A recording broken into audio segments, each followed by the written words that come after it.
Sí, después se baja. Bueno, buenas tardes, bienvenidas, bienvenidos al tercer ciclo de presentación de libros en educación. Hoy es nuestro primer día de este tercer ciclo, hoy martes 22 de octubre. Vamos a presentar dos estados del conocimiento eh, que están pues ya circulando de manera virtual, de manera digital en la página del COMIE. Bueno, el de política y políticas todavía le faltan unos detalles, pero algunos números ya están circulando. Y justo por eso teníamos pues como la intención de ver pues de qué van, cómo se construyeron. Ustedes saben que estos libros, estos textos son fundamentales para la formación de investigadoras, de investigadores. Son textos a los que nos recurrimos constantemente en los programas de investigación, en los posgrados. eh, a la hora de hacer una investigación, de armar un debate, de ver cómo va la discusión en el campo, en nuestro campo de la investigación educativa, que es enorme y que se constituye de, no sé, 18 o 20 líneas, ya ni recuerdo, pero por ese número anda, ¿no? Al menos el que está aglutinado en torno al Consejo Mexicano de Investigación Educativa, ¿no? Y bueno, es importante porque estos textos salen cada 10 años y compilan todo lo que se produjo en esa década en términos de investigación educativa en todas sus líneas o en un amplio espectro de líneas, ¿no? De este campo. Y bueno, una de esas líneas es la de política y políticas educativas. La producción científica, debate es el título que le da a este tomo que es sobre política educativa. Y otro tomo, perdón, es el de educación, desigualdad social e inclusión, trabajo y empleo. Son dos de los tomos que quisimos presentar. En los próximos días, el 11 y el 12 de noviembre, estaremos presentando el de educación y valores y el de entornos virtuales de aprendizaje. Tecnología, ajá, tecnología. Ujú. De tecnología, ¿verdad? Y educación. Entonces, bueno, son solo 4 probadas de todo este amplio campo que es la investigación en educación. También hubo cierto criterio de selección, francamente, porque consideramos que son temas que están muy próximos a las intencionalidades investigativas de nuestros propios estudiantes del doctorado interinstitucional y de la maestría en investigación, pero también porque pues son temas importantes, interesantes, que convocan y creímos que era pertinente pues abordar cada uno de ellos y no toda la colección, ¿no? Digamos que ya se han hecho ejercicios previos en donde se han abordado toda la colección, se ha presentado toda la colección y aquí queríamos como puntualizar, ¿no? Como para alcanzar a profundizar qué es lo que ha permanecido, cuáles son las líneas que emergen, cuáles son las líneas que van eh, sedimentándose, cuáles son las que van desapareciendo, cómo se reconfiguran los debates conceptuales en cada una de estas líneas, ¿no? Incluso nombres, los sujetos que realizan estas investigaciones, nombres que aparecen con fuerza. eh, y que van reconfigurando, ¿no? Pues la discusión en el campo de lo educativo.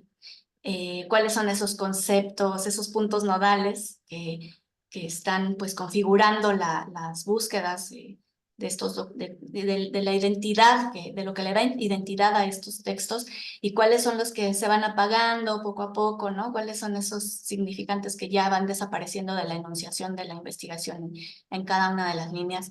Creo que por ahí va pues este ejercicio, ¿no? De ver qué permanece, qué llega, cómo llega, de la mano de qué metodologías, de qué conceptos. Y bueno, para hablar de eso están aquí nuestros invitados, nuestra invitada y nuestro invitado, y voy a leer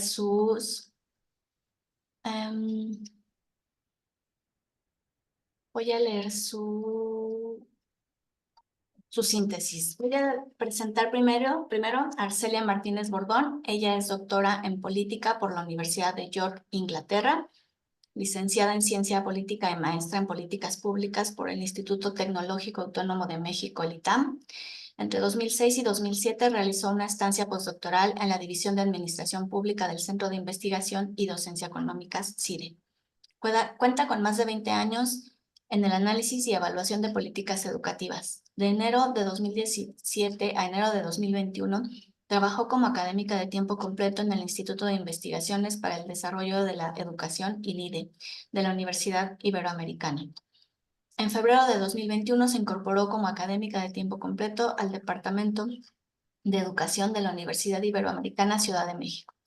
Sus principales temas de interés son el análisis y evaluación de políticas e intervenciones educativas, los procesos de reforma educativa en México y América Latina, así como la evaluación como herramienta para la mejora educativa. Desde finales de 2019 coordina el Faro Educativo, un espacio para la observación y el análisis de la política y las políticas educativas. Voy a presentar también a nuestro segundo comentarista. Él es el doctor Ernesto Treviño Ronzón, investigador titular en el Instituto de Investigaciones Histórico-Sociales de la Universidad Veracruzana, integrante del Sistema Nacional de Investigadores CONACYT Nivel 2, integrante de la Academia Mexicana de Ciencias desde 2019, perfil deseable PRODEP desde 2016, fundador en 2016 y coordinador del Cuerpo Académico Consolidado, Estudios Políticos, Sociales y Culturales de la región Golfo Sur-Este de México. Fundador y responsable del Laboratorio de Análisis Político de Discurso del instituto en el que labora. Es docente del doctorado en Historia y Estudios Regionales, del doctorado en Ciencias Sociales y de la maestría en Ciencias Sociales. Ganador del premio Arturo Rosenbluth, otorgado por el CINVESTAD, y acreedor de la mención especial en el premio Anuyes en el concurso sobre investigación en educación superior, entre otros reconocimientos académicos. Bueno, ellos dos son los comentaristas que van a presentar el estado del conocimiento, que se titula Política y Políticas Educativas, la producción científica debate. Como verán, pues todo su perfil toda su producción está desarrollada en estas líneas, en este ámbito, y por eso pues fueron perfiles que justamente eran idóneos, ¿no? Entre otros colegas más que se sumaron a esta labor para pues realizar, recopilar todos estos trabajos, juntarlos, hacer un análisis de las permanencias, de las continuidades, de las disrupciones, de lo que emerge en torno a las temáticas y a las sublíneas que integran esta gran línea de investigación ya muy consolidada dentro de la investigación del campo educativo, ¿no? Entonces, ¿les parece si tenemos entre 15 y 20 minutos cada uno de ustedes, y después damos espacio a las intervenciones y las preguntas del público?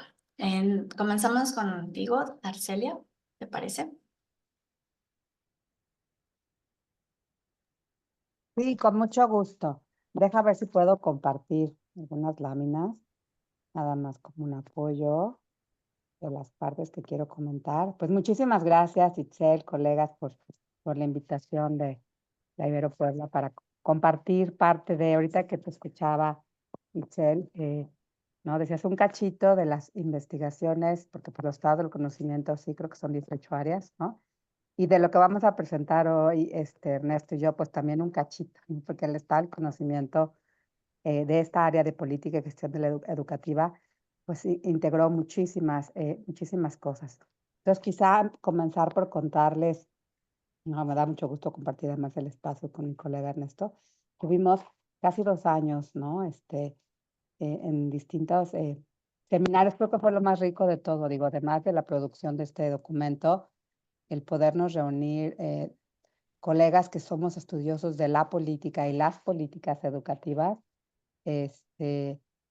pues de manera, creo que inicialmente nos reuníamos cada 15 días, luego cada mes, luego ya al final más espaciadamente, pero para conversar sobre qué queríamos lograr con este estado del conocimiento, ¿no? Entonces, permítame un momentito, compartir, aquí,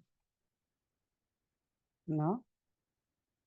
Entonces, bueno, yo lo que les quiero compartir son algunos apuntes, ¿no? A partir de más que todo el estado del conocimiento, ¿no? Que lo coordinó nuestro colega Sergio Málaga, con el que participamos varios investigadoras e investigadores. Pues como algunas de las cosas a las que llegamos, ¿no? Obviamente compartirles el capítulo o parte de lo que trabajamos en la subárea de evaluación de políticas, pero también algunas de las cosas que nos parece importante, tanto a Ernesto como a mí, lo conversamos previamente, compartirles, ¿no? Como retos del área. Primero, bueno, pues lo importante es el campo de estudio de las políticas educativas es enorme, ¿no? Esta amplitud incluye análisis comparativo de reformas, de evaluación de programas, estudios, ¿no? De conflictos emergentes a partir de propuestas de cambio, una vez que hay cambios de gobierno, ¿no? También, pues, una variedad de enfoques y metodologías, ¿no? Porque quienes hacemos análisis de política educativa, pues estamos desde distintas disciplinas, la ciencia política, la economía, la sociología, la antropología, la pedagogía, la historia, ¿no? Entonces, bueno, ahí hay una serie de disciplinas que convergen, ¿no? Y bueno, a pesar de esta enorme diversidad y riqueza, de pronto sí hay falta de conexión, ¿no? Es un campo ecléctico que de pronto sufre de esta falta de diálogo entre investigadores educativos. Entonces fue un ejercicio padrísimo poder compartir con mis colegas nuestras reflexiones sobre política y política educativa, incluso delimitar el campo, ¿no? Este, eh, estado del conocimiento, pues lo que queríamos era como poner de alguna manera siempre una decisión de cómo ordenar, ¿no? Los documentos y la investigación que revisamos, pues es una decisión eh, eh, un tanto arbitraria en el sentido de que puede haber muchas formas como se dispongan esos estados del conocimiento, ¿no? Eh, los estados del conocimiento anteriores trabajaban más, eso es algo que anotamos y partimos justo de diferenciarnos en ese sentido por eh, subtemas, ¿no? Y a veces por subtemas y a veces por niveles educativos, ¿no? Entonces, lo que pasaba en la educación básica versus lo que pasa en la educación media, superior, o por o temática, ¿no? Cuando hablamos de políticas educativas, pues caben un chingo de cosas, ¿no? Desde políticas para la participación social, políticas para mejorar la gestión, políticas para mejorar aprendizajes. Todo es política, ¿no? O sea, el concepto es bien amplio. Entonces, una propuesta que hizo Sergio, ¿no? Inicialmente cuando me invitó a ser parte del estado del conocimiento como representante, ¿no? De este grupo con él, ¿no? Y ahí abrimos, ¿no? El campo fue, eh, podríamos ordenar de otra forma, ¿no? Los estados este estado del conocimiento, lo que sabemos sobre política y gestión de la educación. Entonces, apelamos a una división distinta, y ahorita les cuento, ¿no? Teníamos como un acuerdo básico, ¿no? Y que eso se refleja tanto en la introducción como en las conclusiones del estado del conocimiento, ¿no? Y es la existencia de dos enfoques principales de los estudiosos. Y ojo, esta división también es un poco arbitraria, no significa que quien trabaja el ciclo político no sepa o no conozca el trabajo simbólico o del análisis del discurso de las políticas educativas o viceversa. Simplemente como que agrupamos esta discusión en dos grandes enfoques, ¿no? Primero están quienes hacen y hacemos, yo me clasifico un poco dentro de este grupo, el análisis del ciclo de políticas, o sea, que implica hacer análisis de formación de agenda, definición de problemas, diseño, implementación y evaluación de políticas. Y por otro lado, donde está Ernesto y Sergio y quizá Lupita Olivier, que son parte también de este gran trabajo, pues el estudio de las dimensiones simbólicas y políticas de la política educativa. Entonces, esa división, bueno, digamos, se puede hablar entre colegas que trabajamos la política educativa desde estos dos grandes enfoques, por agruparlos de alguna manera, y pues aquí estamos, ¿no? Y fue realmente un diálogo muy rico estos 2 años, ¿no? Yo aprendí muchísimo trabajando con mis colegas, ¿no? Pero justamente estábamos conscientes desde el inicio de que de los trabajos de las diferentes disciplinas y abordajes teóricos en que se analiza la política, ¿no? y cómo esto puede contribuir a crear divisiones, a veces incluso que pueden invalidar o no reconocer el trabajo de otros, lo que limita evidentemente una visión más integral del análisis de políticas, ¿no? Entonces, ¿cómo dividimos el trabajo, no? Dijimos, bueno, sería interesante ver qué se ha hecho en materia eh, del ciclo de políticas públicas, la producción de política educativa desde esta visión de ciclo, ¿no? Que Sergio la llamó el enfoque racional, ¿no? Pero en realidad es más que un enfoque solo racional o técnico, ¿no? Pero bueno. Y entonces dividimos el estado del conocimiento en distintos capítulos, ¿no? Pero la primera parte tiene que ver con esta justo formación de agenda y diseño de políticas. Aquí este capítulo lo encabezaron Paco Miranda y Débora Monroy y otros colegas que trabajaron con ellos. El capítulo sobre la implementación de políticas estuvo a cargo de Pedro Flores y de César García. Y el de evaluación de políticas se dividió, ¿no? Para hacer dos capítulos. Un análisis del trabajo académico, que le llamamos de estudios, investigaciones académicas, y hay que ponerlo entre comillas, ¿no? Y otro análisis institucional o encargado por distintas instancias de gobierno, disculpen, a académicos, ¿no? El primer capítulo, el estudio de trabajo académico, lo encabezaron Ana Razo, Georgina Hermida y Alejandro Reyes. Y el capítulo sobre evaluación institucional de políticas lo encabezamos Magnolia Villarroel y yo, ¿no? Y bueno, ahorita les cuento un poquito más de eso. Y la segunda parte, pues tiene que ver, hablábamos con, bueno, pero si este es el enfoque racional o que tiende, si hablamos de dos miradas, ¿no? Así agrupadas de manera macro, ¿no? ¿Quiénes están trabajando, ¿no? Aquellos estudios que no necesariamente analizan el ciclo de las políticas o un programa de gobierno o un programa, una política pública específica en sus etapas, pero que ven todos estos procesos discursivos, estos análisis de poder, ¿no? El análisis, el enfoque simbólico y el análisis del discurso. Y en esta parte, bueno, están los trabajos de Ernesto, de Guadalupe y de Sergio, ¿no? Entonces, esta fue el primer acuerdo que tomamos como área, como área de trabajo, ¿no?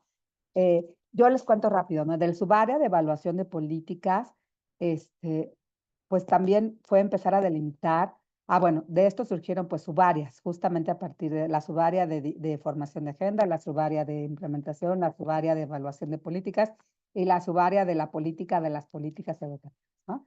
Éramos 4 grupos de trabajo, cada uno encabezando a distintos colegas, entonces en realidad somos varios autores, ¿no? Porque trabajaron con nosotros distintos colegas, ¿no? Pero en la subárea, les cuento de la subárea de evaluación de políticas, pues todavía no, esa decisión de separar los trabajos académicos e institucionales fue a partir de que empezamos a revisar el trabajo, pero había un punto de partida, ¿no? Que era mirar la intencionalidad de los documentos, es decir, el trabajo que íbamos a revisar tenía como objetivo la valoración o evaluación de una política, un programa, una estrategia o una intervención de gobierno en el ámbito educativo, ¿no? Y aunque dicha intencionalidad era obvia en los documentos institucionales del Coneval, el INEE, que son las instancias que revisamos todo el trabajo que ha hecho Coneval, el INEE, que era un mandato tanto en el INEE como en el Coneval, un mandato institucional hacer esta evaluación de la política, pues todo el trabajo lo han hecho académicos, porque estas dos instancias han trabajado con académicos, ¿no? A lo largo de los años, el INEE ya no existe, pero todo el trabajo que se hizo y el trabajo que ha hecho Coneval a lo largo de estos años, pues se ha buscado siempre el vínculo con la investigación académica. Entonces nos pareció importante, y ahorita me voy acotando a contarles un poquito del área, de la subárea en la que yo trabajé, ¿no? Pero bueno, ¿qué queríamos revisar? Evidentemente, del campo fuera de lo institucional que llamamos al Coneval y al INEE, pues revisáramos tesis de posgrado, artículos académicos, libros, capítulos, pues como cualquier otro estado del conocimiento, ¿no? Y aunque el título del trabajo hiciera alusión a la valoración de una política, ya en el desarrollo del trabajo pensábamos que no había necesariamente, bueno, eso fuimos encontrando, no había ejercicios sistemáticos de evaluación. Esto para los estudios más académicos, ¿no? Entonces, bueno, revisamos, por supuesto, varias tesis, ¿no? Nos enfocamos, decidimos como área en general, pues que mucha de la producción y de los todos conocimientos de pronto se enfoca en lo que hacen las instituciones que operan, ¿no? En la Ciudad de México. Y dijimos, bueno, tenemos que buscar mirar lo que están haciendo nuestros colegas en todo el país, ¿no? Entonces, bueno, sí encontramos, por supuesto, distintas tesis e investigaciones en todo el país, ¿no? Pero tratamos de definir entre todos qué íbamos a hacer, desde acotar si sí lo íbamos a incluir tesis de maestría, de doctorado, ¿no? Y qué revistas, ¿no? Deberíamos de revisar, ¿no? Qué trabajos, qué libros, ¿no? Entonces ahí fue como un trabajo de ponernos de acuerdo todos. Y aquí sí contarles que una vez que decidimos nuestros objetos de estudio, ¿no? Ya cada equipo trabajó de forma diferente, ¿no? Teníamos estas reuniones donde nos íbamos contando los avances, ¿no? Y qué íbamos encontrando y cómo estábamos sistematizando el trabajo. Y fue muy rico esa discusión, pero sí trabajamos un poquito a los estilos y formas de cada grupo, ¿no? En las evaluaciones institucionales, que son las que a mí me tocó revisar, ¿no? Por el trabajo, además, que ya venía haciendo pues, desde hace mucho tiempo y porque además fui parte del INEE, ¿no? Pues recogimos todo revisamos, ¿no? Los sitios históricos, el histórico del INEE, el sitio, la página web del Coneval, y sí implicó una curaduría de documentos, ¿no? En el caso del Coneval, pues este sitio web, si ustedes se meten, lo que se ha hecho en materia de evaluación de programas a lo largo de la existencia de este órgano, ¿no? Pues hay mucha información, ¿no? Que sí está ordenada en cuanto a la etapa de si es diseño, procesos o resultados de la política, pero no necesariamente por sector, ¿no? O sea, la información es muchísima porque el Coneval evalúa la política social que incluye lo ambiental, el ámbito de salud, el ámbito de desarrollo social y lo educativo, ¿no? Entonces, bueno, el primer trabajo desde la parte de la subárea que me tocó trabajar, bueno, pues fue hacer esta curaduría, ¿no? En el caso del INEE que yo quería traer a colación y lo discutí mucho con mis colegas, era, bueno, este trabajo parece que no es académico porque queda fuera de lo que hacemos los investigadores ya desde instancias de universidades, institutos de investigación, pero justamente ahorita les decía, ¿no? Nos importaba mucho ver y sistematizar un trabajo que de otra forma quedaría en el olvido, ¿no? Sobre todo el trabajo del INEE por su abrupta desaparición y, y ver qué se había evaluado y qué áreas de oportunidad teníamos que estábamos haciendo investigación y evaluación de políticas, ¿no? Entonces, no, muchas cosas no están en el micrositio del INEE, del histórico, sino había que recuperar capítulos y discusiones que se hicieron en otros informes del mismo instituto, pero que no estaban de manera específicamente declarada como evaluación de políticas, ¿no? O sea, muchos trabajos se quedaron sin publicar como evaluaciones y quedaron solo en capítulos donde se resumían estas evaluaciones que se llevaban a cabo, ¿no? Y una pregunta que dio parte de nuestro trabajo de la subárea de evaluación, y una pregunta pues, que se han planteado distintos investigadores, era cómo fortalecer este vínculo entre la investigación y la evaluación pongo entre paréntesis porque lo sumamos, ¿no? Como dos cosas que nos parecen muy importantes, a la mejora de la educación. O sea, todos los que hacemos investigación en política, en evaluación de políticas, nos interesa que la investigación abone a la mejora, ¿no? O qué es lo que nos mueve, ¿no? Creo que también esa fue una pregunta que estuvimos discutiendo con todo el grupo, ¿no? Si lo que estábamos haciendo tenía una función utilitaria, ¿no? De iluminar la toma de decisiones o mejorar la toma de decisiones, o qué es lo que se proponía, ¿no? Lo que se han propuesto diversas investigaciones en este rubro, ¿no?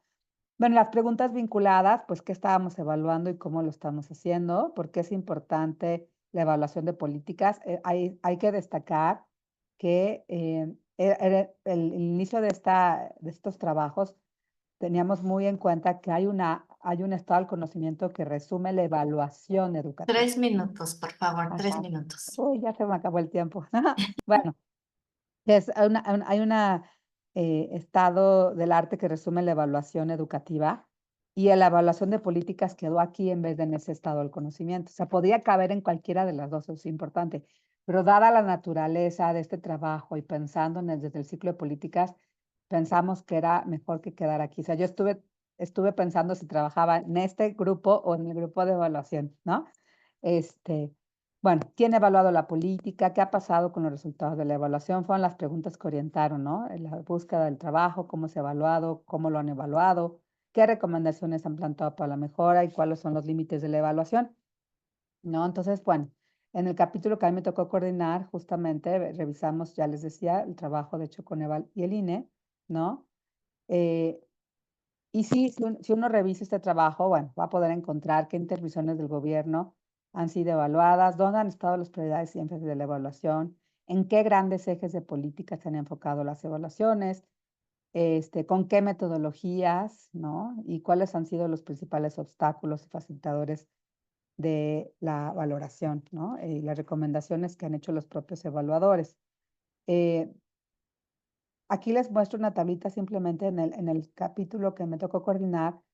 Revisamos 106 trabajos, ¿no? 14 documentos de política que hablan de evaluación de políticas o directrices de política, del caso del INEE, y 92 trabajos, ¿no? Del Coneval. Entonces nos dimos a la tarea de sistematizar y revisar cada una de estas 92 evaluaciones. Identificamos las siguientes instituciones evaluadoras, ¿no? Con varios coordinadores responsables, algunos de manera independiente, ¿no? Y aquí más o menos está la numeralia de qué instituciones han participado en la evaluación de políticas de hechas en el ejemplo del Coneval, ¿no? Pues yo quiero decir más cosas, pero cierro un poquito, ¿no? Como parte de el concepto de política y políticas aparece en el título de diversos trabajos revisados, colocando a la política y las políticas como objeto de estudio, pero hay una multiplicidad de acepciones y enfoques epistémicos que no necesariamente dialogan entre ellos, como exponía al inicio. Algunos son trabajos o documentos más descriptivos que enuncian objetivos y alcances de un programa política. Otras son investigaciones que incluyen un análisis documental, pero sin una hipótesis de trabajo, ¿no? En otros casos hay investigaciones que incluyen trabajo de campo. La mayoría de los trabajos en el área de evaluación sobre todo de estudios, ¿no? Del otro capítulo, el que coordinaron Ana y mis colegas, Georgina y Alejandro, son trabajos de corte cualitativo, algunos de corte mixto, pero la mayoría del trabajo en esta materia ha sido quali, ¿no? Otros trabajos que también revisamos nosotros, porque estas fronteras entre el enfoque de políticas públicas y el enfoque de el análisis del discurso, pues tienen confluencia, ¿no? Algunos, ¿no? Pero revisan significantes y significados de proyectos y procesos, dando prioridad a estos discursos de actores implicados en el juego de la política. Y algunos trabajos, incluso también las que se enuncian como evaluaciones de políticas, no presentan necesariamente un objetivo de evaluación a partir de referentes de mejora o metodologías para la evaluación de políticas, ¿no? Entonces, bueno, encontramos una multiplicidad de trabajos y sí nos dimos cuenta, con esto cierro, ¿no? Esperemos que próximamente esté ya público este estado del conocimiento, ¿no? Que hay que acotar más. Este primer intento de acotar los trabajos a partir de estos enfoques nos sirvió mucho para ver dónde estamos parados, ¿no? En materia de quienes hacemos análisis de política educativa, porque todos hablamos de política, ¿no? Pero cuando estamos hablando de política tenemos distintas acepciones. Podemos referir a politics, a estructuras, podemos referirnos a politics en el sentido de los procesos, ¿no? Las tomas de decisiones del poder, o podemos hablar de policies, ¿no? De políticas públicas como programas o intervenciones específicas de gobierno. Entonces, bueno, como que colocar esta discusión fue uno de los objetivos del estado del conocimiento, ¿no? Pues con eso cerraría, ya me pasé el tiempo. Muchas gracias, doctora Arcelia Martínez. Vamos a escuchar ahora al doctor Ernesto Treviño, quien también ya presenté previamente. Adelante, Ernesto. Hasta 20 minutos, por favor, para que demos espacio a los comentarios. Ajá, pues nada más. ¿Me escuchan, verdad? Bien, gracias. Sí. Bien, pues muy agradecido con la invitación. Voy a usar una presentación. Voy a ponerme también el reloj aquí para no pasarme. Como bien decía Arcelia, pues soy parte de un equipo numeroso de investigadores e investigadoras. Hace ya les hablé un poco. En esta diapositiva están viendo del lado derecho el índice de la obra, las dos grandes secciones de las que ya habló Arcelia. Una sección que lee el estado de conocimiento de la década siguiendo más deductivamente, perdón, el estado de conocimiento desde el ciclo, de lo que llamamos el modelo de ciclo de políticas, ¿no? Que tiene muchas adaptaciones, pero que en general sirve muy bien como una herramienta epistemológica para leer el campo. Hay 4 capítulos ahí y luego viene la sección 2 de la que primordialmente me hice cargo yo, pero también escriben ahí otras personas como Emanuel Álvarez, Elizabeth Ocampo, Guadalupe Olivier y el mismo Sergio Malaga, quien es el coordinador de todo el trabajo. Ahí hay 7 capítulos, ¿no? Todo ese trabajo se hizo con el apoyo de un montón de becarios, asistentes de investigación, todos están reconocidos en la obra, en los capítulos, ¿no? Y es importante señalarlo porque la magnitud y densidad de ese trabajo no se puede hacer sin su apoyo. Este fue el tercer estado de conocimiento en el que yo he participado. Yo participé primero en el del 2020, en el 2001, luego en el del 2011, que tuve la oportunidad de trabajar ahí con Armando Alcántara y con Lupita Olivera haciendo el estado de conocimiento sobre educación superior. Y en esta ocasión, tomando como consideración el aprendizaje de aquel estado de conocimiento, decidimos, como ya bien decía Arcelia, proceder de otra forma. Más que pensar en niveles educativos o pensar en grandes temas sin descartar ni los niveles ni los temas, creo que fue un acierto trabajar más inductivamente. En el caso de nuestra área 2, eso lo pudimos hacer más plenamente y es, sin pegarnos necesariamente a una perspectiva teórica o metodológica, hacernos un montón de preguntas y las estoy presentando aquí, ¿no? Y recorrer el corpus que recopilamos de dos maneras. Uno nos lo hicieron llegar los académicos que querían que su producción fuera conocida y en todo caso evaluada, a ver si quedaba en el estado de conocimiento, y también nuestras propias búsquedas. Entonces, entre las preguntas que queríamos contestarnos era qué conceptos ocurrentes aparecen a la hora de estudiar políticas en el campo durante esta década. ¿Cómo investigan quienes dicen que investigan política o políticas educativas? Hay que recordar que el área también se llama, el área 10 del comienzo se llama política y gestión de la educación. Y es importante no perder de vista esto, porque la palabra gestión o el término gestión apareció muy poco en este estado de conocimiento, a diferencia de la década anterior, ¿no? Otras preguntas que flotaban por ahí era sobre los principales discursos, elementos retóricos, argumentativos, que a mí en particular me importaban mucho, y también sobre los actores y las identidades sociopolíticas que aparecen a la hora que se estudian o que se expresan los procesos políticos, ¿no? Una última pregunta tenía que ver con las impugnaciones o las críticas que se hacen desde distintos actores a las políticas o a los ciclos de reforma o a los modelos de implementación de políticas que en países como el nuestro están principalmente lideradas por el Estado, ¿no? Evidentemente, lo que hace rico este proceso es que conforme vamos presentando los avances a lo largo del tiempo, a lo largo de los 2 años que duró el trabajo, van apareciendo distintas críticas internas y eso nos permite como personas que desarrollan el estado de conocimiento tratar de esclarecer nuestro propio posicionamiento. Este esquema conceptual que ustedes ven aquí está más o menos escrito en el capítulo que yo coordino, en uno de los 2 capítulos que yo coordino en esta segunda parte. Y lo que les estoy tratando de mostrar ahí es el modelo conceptual con el que trabajamos, ¿no? De un lado van a ver el concepto de política, del otro el concepto de políticas. Del lado izquierdo abajo está el de políticas educativas y del otro lado está el concepto de lo político. Y cada uno de esos conceptos da como referencia o remite a distintas dimensiones del problema de la política y las políticas en el campo de la educación, como yo y parte del equipo lo estábamos entendiendo, ¿no? Entonces tratábamos de mirar con esa matriz la producción de nuestros pares, ¿no? Sin descartar ninguna a priori, sino básicamente era tratar de escanear los documentos tratando de utilizar este elemento conceptual, ¿no? Por supuesto, aquí hay un primer posicionamiento, ¿no? Yo y varios de los colegas que trabajamos en esta subárea partíamos de la idea de que en México efectivamente hay una convicción en general acerca de que el Estado y el gobierno es quien decide las políticas y eventualmente va invitando a otros actores, organizaciones de la sociedad civil, a los profesores, a los académicos, etcétera, etcétera. Entonces hay una suerte de estadocentrismo que es determinante epistemológico del campo. Esa era como una hipótesis a probar, ¿no?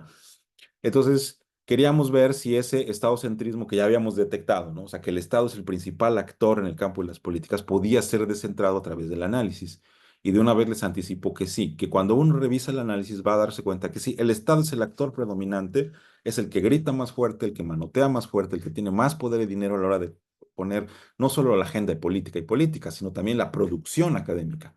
Pero también hay otros actores que, sobre todo en este siglo, han empezado a impugnar con mucha más fuerza al Estado, así, hasta cierto punto que lo van modelando y lo van acotando de distintos frentes. Y esas fuentes de poder, que son formales e informales, son importantes de documentar. Y creo que en el estado de conocimiento está más o menos expresado, ¿no? Después de casi 6, 7, 8 meses de búsqueda, nos hicimos con más de 500 documentos, nos quedamos con 300 que me parece que cumplían criterios básicos, ¿no? Declaraban un corpus, se planteaban una pregunta, tenían conceptos básicos, expresaban un procedimiento metodológico y sobre todo estaban publicados como documentos académicos. Aquí ese es un posicionamiento. Dejamos fuera ponencias, dejamos fuera un montón de estudios institucionales o por encargo gubernamental. Esa fue una decisión que tomamos en la subaria, ¿no? Al final nos quedamos con 60 tesis doctorales y de maestría. Les digo de una vez que son los documentos en donde la discusión teórica y metodológica está más desarrollada. Por eso son muy importantes estos géneros de publicación y géneros discursivos, ¿no? Las tesis. Analizamos 65 capítulos en autoría individual o coautoría, 148 artículos, 27 libros de autoría o coautoría también. Todo esto lo bajamos a Zotero, que como ustedes saben es una herramienta de código abierto y de uso público. Teníamos otras opciones, pero Zotero nos daba mucha flexibilidad para después descargar toda esta base de datos y todas las etiquetas y los resúmenes a Atlas-T. Ya en Atlas-T nos abocamos a trabajar con 25 ejes axiales. Aquí sí, aunque seguimos en una lógica inductiva, es decir, trabajar desde las preguntas y desde el corpus, evidentemente todos tenemos una formación teórica. Entonces, trajimos a colación nuestra formación conceptual para también dar ejercicios de revisión desde una perspectiva más deductiva. El libro de códigos en Atlas I, para quienes están familiarizados, que es todo este árbol con el que vamos revisando los documentos, quedó incorporado, compuesto por 28 códigos que al mismo tiempo se equiparaban a los nodos temáticos principales del área en 3 rondas de codificación. Evidentemente es un mundo de información. Entonces, lo que va quedando en los capítulos de la segunda parte ya no es todo lo que analizamos, sino es un recorte. De hecho, les anticipo que yo había pensado un capítulo más para esa segunda parte, que es específicamente sobre los sujetos de las políticas, que ya no dio tiempo a escribir. Y que, bueno, espero que salga el estado de conocimiento para yo poder trabajar más detalladamente ese capítulo, ¿no? Es una pena. Sí está esbozado en uno de los capítulos. Otro posicionamiento inicial era descentrar la investigación. Es decir, aquí históricamente quienes hemos trabajado los estados de conocimiento sabemos que hay un efecto de centro teórico, que hay un efecto de centro espacial y que hay un efecto de centro institucional. Lo que nosotros queríamos era hacer visible la investigación en distintas regiones, estados, instituciones del país. Así quedó, digamos, la numeralia. El centro de la Ciudad de México sigue estando altamente representado con hasta el 37% de los trabajos que finalmente analizamos en detalle y el resto se fue repartiendo entre los otros estados que ustedes ven ahí. En mi opinión, es muy importante que otros estados tengan ya sus propios nodos de investigación, sus propias revistas, sus propias editoriales, sus propios grupos y comunidades epistemológicas interesados en la política, las políticas, lo político, la gestión, la implementación de las políticas, etcétera, ¿no? En esta diapositiva les quiero mostrar una cosa que es importantísima en nuestro campo. El enfoque metodológico de las investigaciones de la década dejan ver un dominio predominantemente cualitativo del área y un dominio del análisis documental. En nuestro país no hay una tradición cuantitativa de la discusión de las políticas como sí la hay, por ejemplo, en Estados Unidos o en Inglaterra o en otras partes del mundo. Se utilizan muchísimo los documentos. Hay quienes declaran hacer este análisis en campo con enfoques antropológicos o etnográficos. Encontramos varios trabajos que suscriben el análisis de discurso en alguna de sus modalidades. Predomina el estudio sincrónico, aunque hay algunos trabajos diacrónicos. Ahorita haré alguna mención sobre eso. Y también encontramos alguno que otro estudio de caso, ¿no? Ese es más o menos el perfil. Fue interesantísimo también notar que con la metodología que usamos, que dejó tantito de lado los niveles, fue patente que en esta época predominaron estudios o publicaciones de las que seleccionamos enfocadas en educación superior, seguidos de educación básica y muy lejanamente la educación media superior, ¿no? También es interesante hacer notar que algunos de los trabajos sí declaran haber trabajado con informantes en campo, sobre todo profesores. Los profesores son los que destacan, pero también supervisores, directores, ¿no? Y algunos con lo que nosotros desde esa perspectiva llamaríamos los usuarios últimos de las políticas, como podría ser los estudiantes, ¿no? Bueno, por otro lado, es importante hacer notar que gran parte, esto es algo que yo no tenía previsto, pero salió conforme lo analizamos, que gran parte de los investigadores utilizan como principal fuente de información al gobierno, sus datos, sus documentos en forma de leyes, constituciones, bases de datos, informes. Y esto a todo el que me quiera escuchar se lo reitero, ¿no? No siempre es evidente en los documentos cuál es la distancia crítica que toman los investigadores y las investigadoras respecto de esos documentos. En ocasiones, esos documentos de gobierno son objetos de crítica en sí mismo, lo cual hace evidente que están siendo sometidos bajo una cierta luz, pero no siempre es así, ¿no?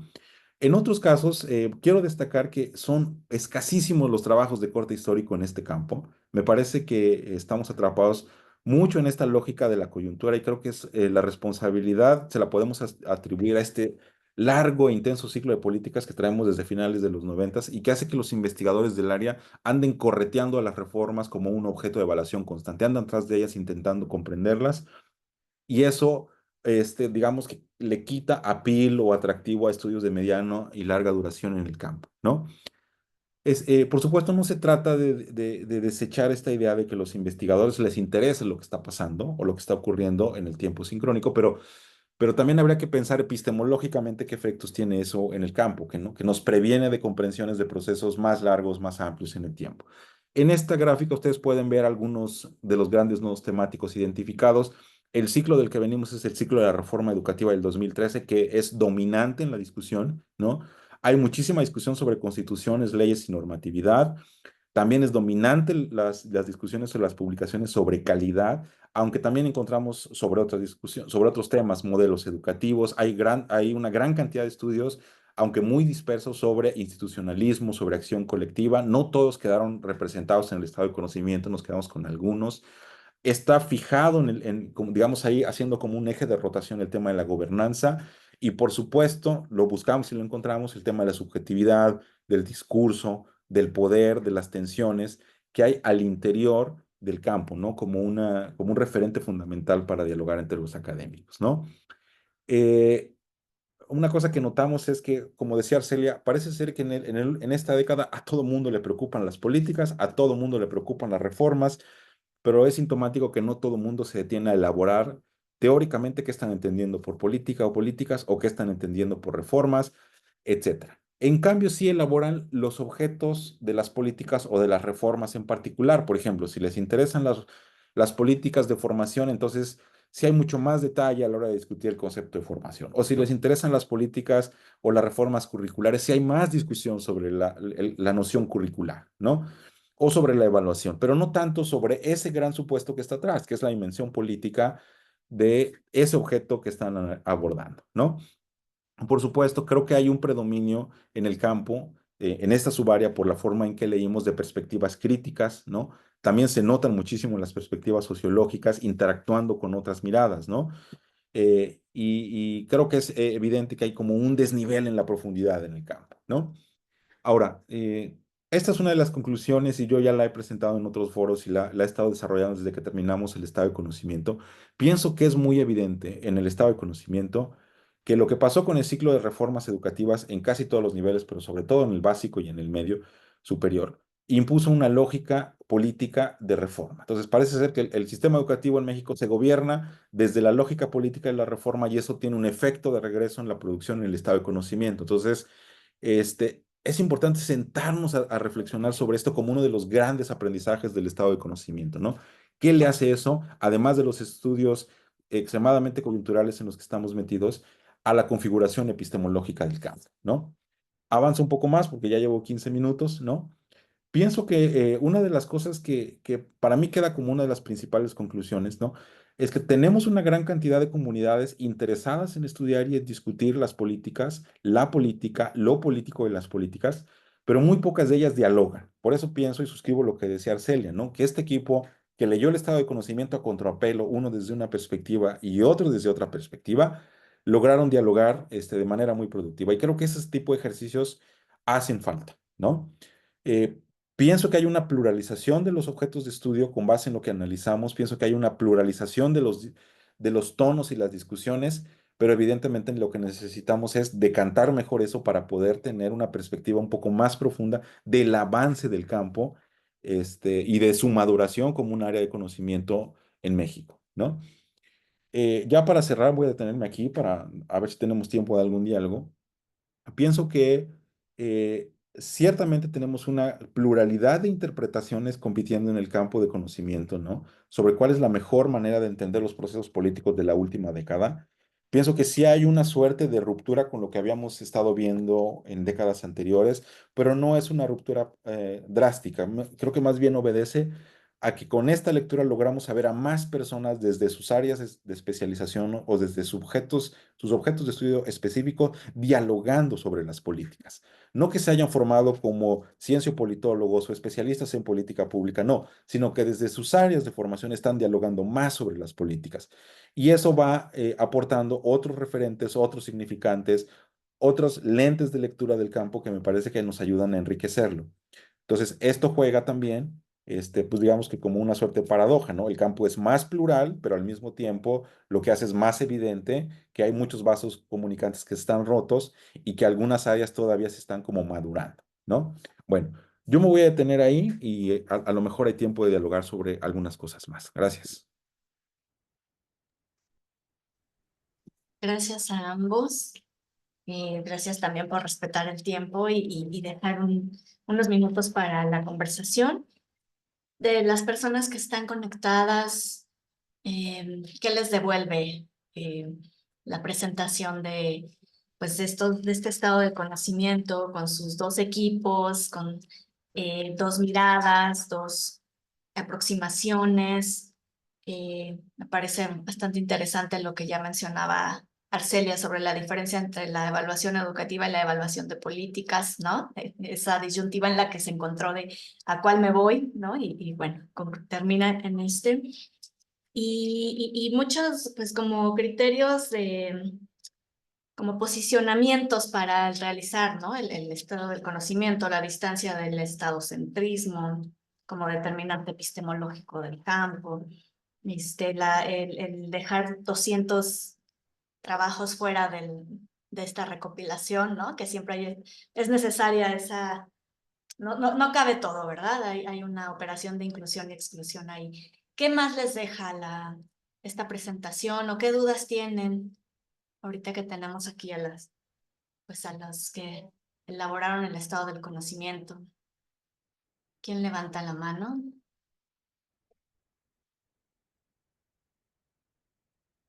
O si prefieren dejar un comentario, una pregunta escrita en el chat, también es posible. Aunque sería mejor que hablaran, ¿no? Sí, Ernesto. Sí, en lo que se animan, vale la pena también señalar que en una época donde la inteligencia artificial puede hacer estados de conocimiento, revisiones bibliográficas, análisis bibliométricos, vale la pena preguntarse por qué necesitamos o es importante seguir haciendo estados de conocimiento y no encargárselo todo a las computadoras, sino uno posicionarse como lector de un campo, ¿no? Y creo que es importante reflexionar sobre eso también con nuestras comunidades académicas, ¿no? Y educativas. ¿Qué les devuelve esto en términos de toma de decisiones?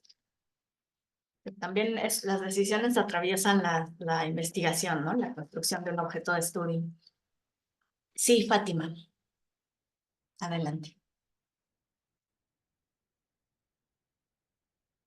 Fátima Hernández. Vemos tu mano levantada, pero no te escuchamos. Bueno, ¿alguien más en lo que se anima Fátima a prender su micro?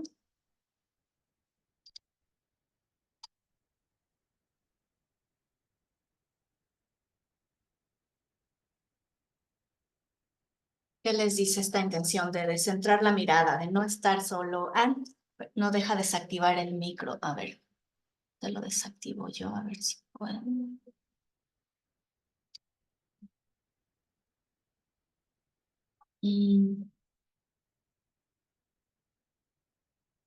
No sé por qué no deja. Si quieres escribir tu comentario en el chat. ¿Y alguna otra persona que quiera intervenir con micro abierto? A ver si le es posible, por favor.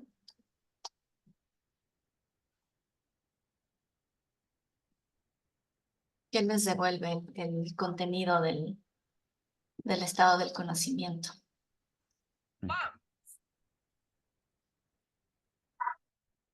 ¿Alguien por ahí prendió su micro? Me encantó conocer el estado de conocimiento. Justo estoy elaborando mi tesis doctoral bajo esta mirada, nos dice Fátima.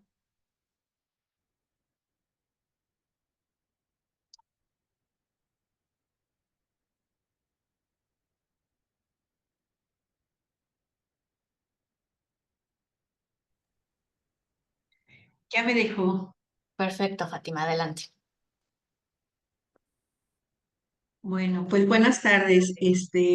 Yo estoy estudiando el doctorado en educación y justo escuchar lo que compartieron me resulta demasiado grato porque me costó mucho trabajo el que aceptaran mi trabajo, porque pues es doctorado en educación y sí estoy revisando la cuestión de política educativa.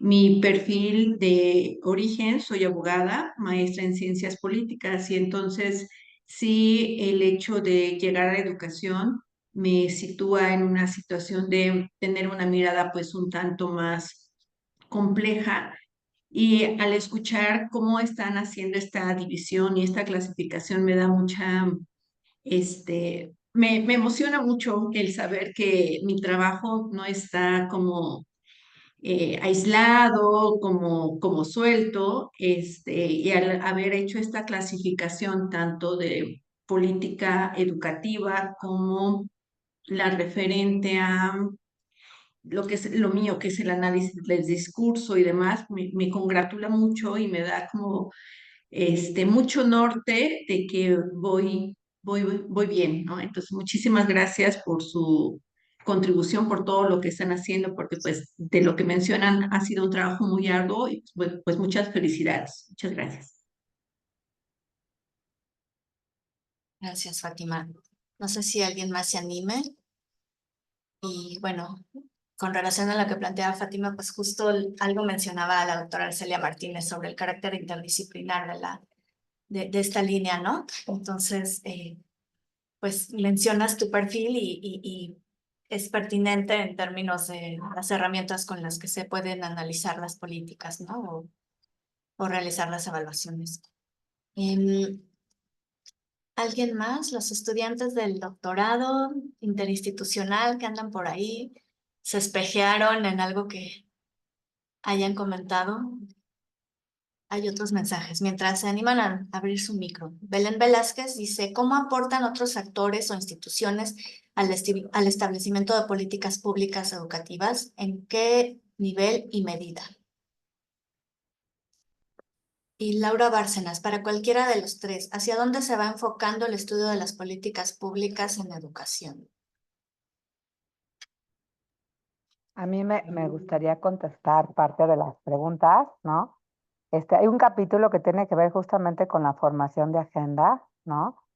Que es el capítulo que coordinó Francisco Miranda, ¿no? Y que justamente coloca si bien el Estado es quien decide muchas de las políticas y por ahí nos lleva en su agenda de políticas, nos lleva después en consecuencia en la agenda de investigación, como lo señalaba Ernesto.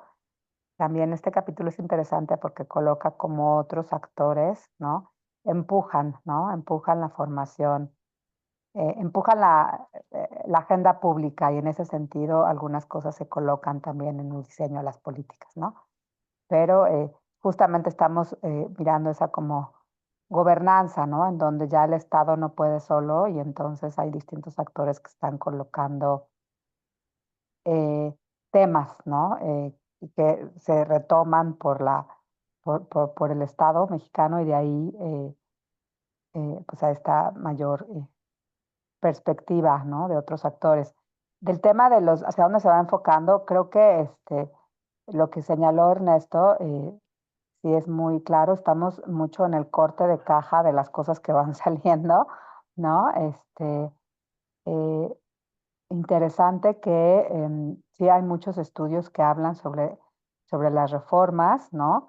o colocan como estas grandes miradas, pero sí, sí es como importante señalar entre esta distinción de enfoques, algo que nosotros decíamos es, necesitamos dialogar más, o sea, no es imposible, hablo del deber ser, ¿no? Necesitamos dialogar más porque finalmente quien está haciendo análisis del ciclo de políticas también está haciendo un análisis de actores, un análisis de procesos, ¿no? Lo que nos falta es como delimitar nuestro posicionamiento, dónde estamos, ¿no? Que eso sí fue muy claro en muchos documentos, ¿no? O sea, de pronto hablar de la política educativa,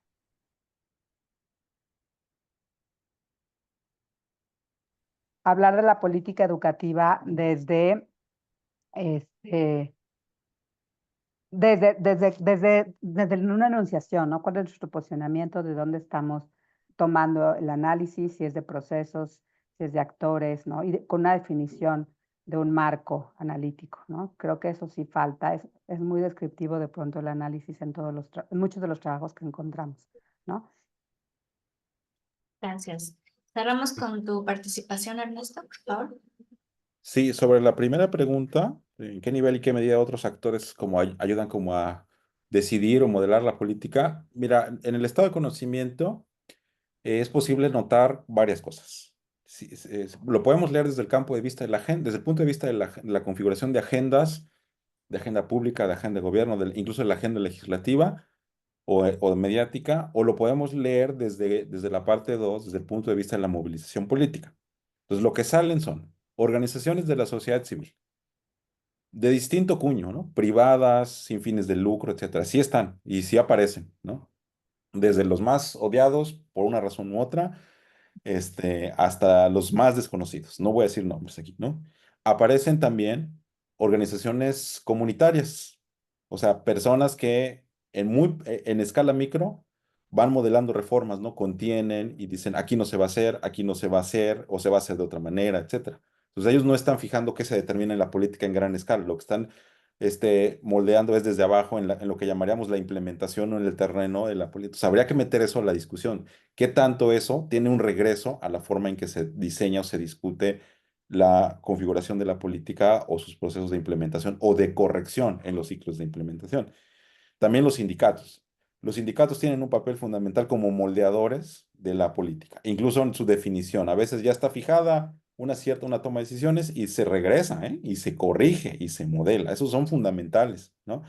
Parece ser que durante la primera parte de este siglo, como que le bajaron tantito, pero ahorita hay un regreso y no se nota, pero es muy evidente que están ahí moldeando, solo que cambiaron de color y cambiaron de... Eso no está en el estado de conocimiento, pero de que está, está, ¿eh? O sea, me refiero al cambio de color, pero que de que aparecen los sindicatos, aparecen, ¿no? Y también las empresas y etcétera. O sea, ahí sí se pueden ubicar como 5 o 6 grandes actores. Yo casi no noté académicos y estudiantes en los trabajos de esta década. Confieso que puede ser que esté en otra área, en actores de la educación o en otra área, pero casi no noté presencia o participación de académicos y estudiantes en la década, ¿no? Pero por supuesto que hubo movilizaciones. Habría que echarle un poco más en detalle el capítulo que coordina Lupita, ¿no? Ahora, respecto a hacia dónde va el enfoque de políticas, yo creo que los dos, el estudio de las políticas, yo creo que estos dos enfoques van a seguir teniendo su vigencia y creo que se van a desarrollar todavía más. Por ejemplo, para los que trabajan en el ciclo de política, yo enseño esas cosas en el doctorado, pues estamos en la discusión sobre las redes, sobre la gobernanza anticipada, sobre la grande cantidad de volúmenes de datos para estudiar decisiones de gobierno. Por más que sean antineoliberales los gobiernos, se declaren de izquierda, no están gobernando en la nada, están usando un montón de información para la toma de decisiones. Y eso sigue siendo vigente y se tiene que seguir estudiando desde una perspectiva de las políticas. Pero por otro, entonces el enfoque multivariado se va haciendo cada vez más rico. Pero por el otro lado, el enfoque de poder, por ejemplo, todo el tema de los discursos, de las emociones y de los afectos en la movilización política, en la defensa y en la configuración de una agenda de cambio, o en los ciclos, o en la conducción del cambio político, es fundamental. Y eso lo tenemos que estudiar desde el campo de la política y las políticas, ¿no? Entonces, esa dimensión política de poder que está en en las emociones y los afectos como un gran motor de la política es clave, en mi opinión, y se va a tener que seguir desarrollando. Y estoy casi apostaría 2-1 que lo vamos a ver en la producción de esta década, ¿no? Bueno, ahí me detendría. Muchas gracias a ambos. Ya estamos con el tiempo encima y ya tenemos a los siguientes ponentes del siguiente estado de conocimiento. Les agradecemos muchísimo. Les estaremos enviando su reconocimiento por correo y pues te dejo el micrófono, Lore, a la doctora Lorena García, que ya va a moderar la siguiente mesa. Gracias. Gracias, Ernesto. Muchas gracias, Arcelia. Bueno, pues muchas gracias a Diego Juárez y también a Dinora Miller, que están aquí para acompañarnos y presentarnos el estado de conocimiento de educación, desigualdad social e inclusión, trabajo y empleo. Entonces, bueno, como les dijimos hace un momento, no sé si alguien más se sumó en este momento, pero queremos compartirles que la idea de esta presentación es que nos puedan compartir, ¿no? En términos, bueno, desde su propia experiencia, apelando a su subjetividad, que nos puedan compartir algunas ideas sobre cómo organizaron este estado del conocimiento, sus subáreas, cuáles fueron los criterios que ustedes tomaron en cuenta para la curaduría, la selección, la búsqueda de la información con la cual armaron estos estados, estos hallazgos que ustedes encontraron, las líneas que vieron que se habían sedimentado o aquellas que ya no aparecen o que se fueron diluyendo. Ahora nos decían Ernesto y nos decían también Arcelia que hay cosas que cambiaron de nombre. Bueno, todo esto que ustedes quieran compartir con nosotros que consideren importante. Y bueno, antes de que nos compartan estas ideas, me gustaría presentarles a Dinora, la doctora Dinora Miller. Dinora es maestra y doctora por la Facultad Latinoamericana de Ciencias Sociales de la Flaxo sede México. Realiza actividades docentes y de investigación en la Universidad Autónoma Metropolitana, en la Unidad Azcapotzalco. Actualmente es jefa del área de Sociología de las universidades del Departamento de Sociología de esta unidad y está adscrita a la línea docente en Educación Superior en los programas de licenciatura, maestría y doctorado. Su trabajo de investigación se asocia al estudio de las trayectorias escolares universitarias, así como a los problemas de desigualdad, equidad e inclusión en la educación superior. Pertenece al Sistema Nacional de Investigadores en nivel 1 y fue secretaria general del Comité Directivo 2022-2023 del Consejo Mexicano de Investigación Educativa. También aprovecho para presentar al doctor Diego Juárez Bolaños. Él es doctor en Ciencias Sociales en el área de Estudios Rurales por el Colegio de Michoacán. Es coordinador del área temática de Educación, Desigualdad Social e Inclusión, Trabajo y Empleo del Consejo Mexicano de Investigación Educativa, el COMIE, y es miembro también del Sistema Nacional de Investigadores. Desde el 2014 creó y es responsable de la red temática de investigación de educación rural, la RIER. Además, es el director académico de la revista Iberoamericana de Educación Rural y ha encabezado diversos proyectos de investigación con apoyos de la Secretaría de Educación, Ciencia y Tecnología e Innovación de la Ciudad de México, del CONACYT, del Consejo Británico, del Consejo Nacional de Fomento Educativo CONAFE y de algunas secretarías de educación del Estado de Puebla y Quintana Roo, entre otros. Bueno, pues sin más preámbulo, damos el espacio al doctor Diego para que nos cuente, nos presente y después la doctora Dinora nos seguirá compartiendo sobre este ejercicio. Diego. Sí, claro, espero que me escuchen bien. Tengo problemas con mi cámara, no funciona, pero organizamos esta presentación que las palabras iniciales las dará Dinora. Entonces, Perfecto, adelante, le cedemos la palabra. Ok. Gracias. Hola, muchas Dinora, gracias. buenos días. Gracias, Lorena. Gracias, Diego. Y buenas tardes a todos. Bueno, lo primero que tengo que hacer es agradecerles por la invitación y por esta oportunidad de dar a conocer este trabajo que nos llevó mucho tiempo y que, bueno, que finalmente sale a la luz y sí creo que es importante difundirlo, que se conozca, porque si no, pues se va haciendo viejo y pues no cumple el propósito de llegar a gente como ustedes que son precisamente para quienes está prácticamente destinado este trabajo, ¿no? Estudiosos, especialistas, estudiantes de posgrado y bueno, pues supongo que algunas de estas cosas ya se dijeron, así que no voy a profundizar. Por ahí nos hicieron un esquema donde nos decían, nos proponían iniciar relatando un poco cómo organizamos el trabajo.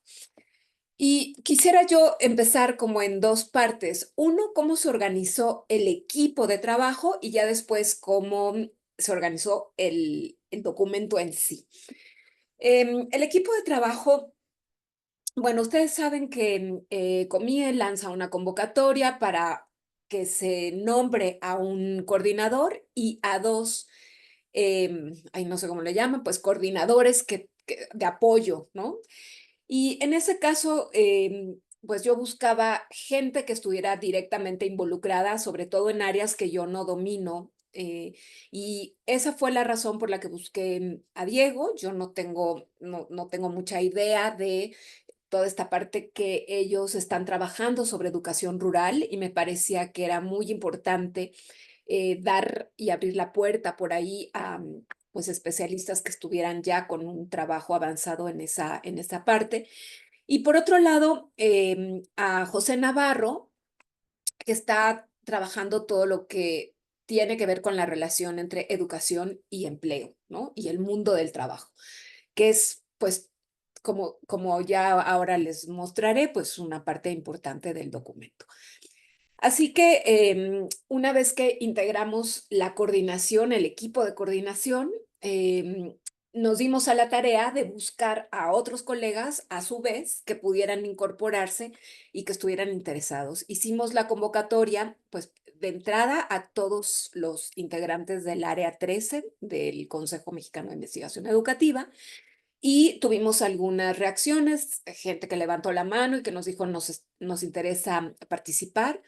Ahí hubieron dos equipos que ya estaban formados de estados de conocimiento previos, que era todo el equipo de género y todo el equipo que trabaja en Michoacán con adultos, ¿no? Con educación para adultos.